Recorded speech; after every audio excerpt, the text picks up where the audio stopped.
안녕하세요. 한강교회 청년부 여러분. 5월 11일 월요일 큐티 라디오 틈을 시작합니다. 새로운 한 주가 시작됐네요. 월요일 아침 주말 동안 잠깐 내려놓았던 것들을 또 다시 짊어지는 날이기도 하죠. 혹시 지금 열심히 하고 있는데 아무도 알아주지 않는다는 느낌이 드시는 분 계신가요? 오늘 요셉의 이야기가 바로 그 자리에서 시작이 됩니다. 오늘의 본문은 창세기 40장 1절부터 23절입니다. 오늘의 제목은 두 시종장의 꿈입니다. 오늘의 이야기를 이해하려면 지금까지 요셉에게 있었던 일을 먼저 한번 짚어볼게요. 요셉은 형들에게 팔려서 이집트로 끌려왔고 경호대장 보디발의 집에서 종으로 일했습니다. 열심히 일을 해서 신임을 얻었지만 보디발의 아내가 요셉을 모함하는 바람에 억울하게 감옥에 갇히게 되죠. 아무 잘못도 하지 않았는데 감옥에 갇힌 거죠. 얼마나 억울했을까요? 그 감옥에 어느 날 특별한 두 사람이 들어오게 됩니다. 바로 왕에게 술잔을 올리는 시종장과 빵을 구워 올리는 시종장입니다. 이들은 단순한 하인이 아니라 왕을 독살 위협으로부터 보호하고 국사를 논의하는 고위 관료들이었습니다. 그런데 어느 날 그 두 사람이 같은 날 밤에 각각 기이한 꿈을 꾸고 근심에 빠지게 돼요. 요셉이 그 표정을 알아채고 물어봅니다. 그러자 두 사람이 요셉에게 꿈을 털어놓습니다.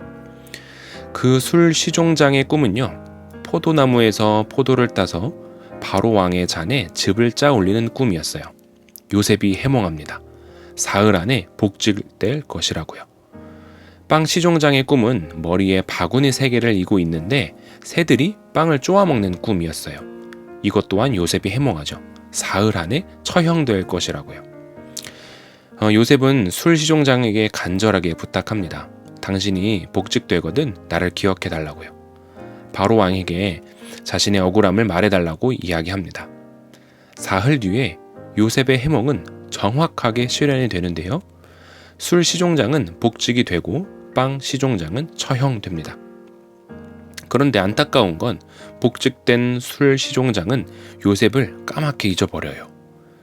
요셉에게는 아속한 시간이었지만 하나님은 이 시간을 통해 요셉이 유력한 사람의 줄이 아닌 오직 하나님의 손길만을 의지하도록 빚어 가셨습니다. 자, 그렇다면 오늘 본문에서 알 수 있는 하나님은 어떠한 분이실까요? 꿈을 해석하는 해몽이 하나님께 있듯이 때도 하나님께 있다는 것입니다. 내가 믿었던 사람의 동아줄이 끊어지는 바로 그 순간이 사실은 하나님이 본격적으로 일하시기 시작하는 시점이라는 것이죠. 요셉의 간절한 부탁이 잊혀지도록 두신 것은 잔인함이 아니었습니다. 사람의 인맥과 보상이 아닌 오직 하나님 한 분만 의지하는 사람으로 빚어 가시려는 사랑이었다라는 것이죠.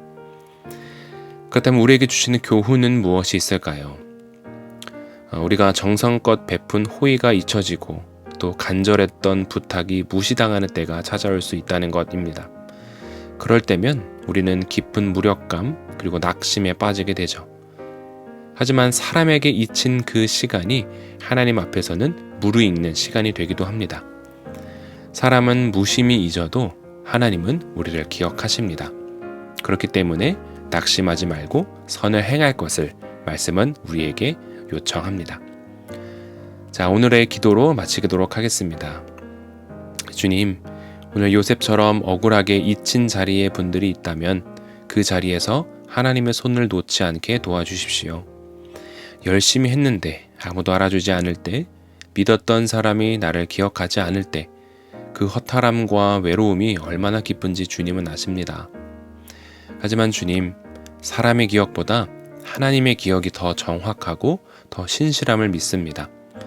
기다림이 길어져도 주님의 일하심을 믿고 흔들리지 않게 하여 주십시오. 지금 이 시간도 하나님이 설계하시는 과정임을 기억하며 낙심하지 않고 선을 행하는 이번 한 주가 되게 해주십시오. 예수님의 이름으로 기도합니다. 아멘. 자, 오늘 이 말씀이 여러분의 하루 어딘가에서 살아 움직이길 바랍니다. 내일 이 시간도 함께해요. 한강교회 청년부 큐티 라디오 틈이었습니다. 오늘도 주님의 평화를 빕니다.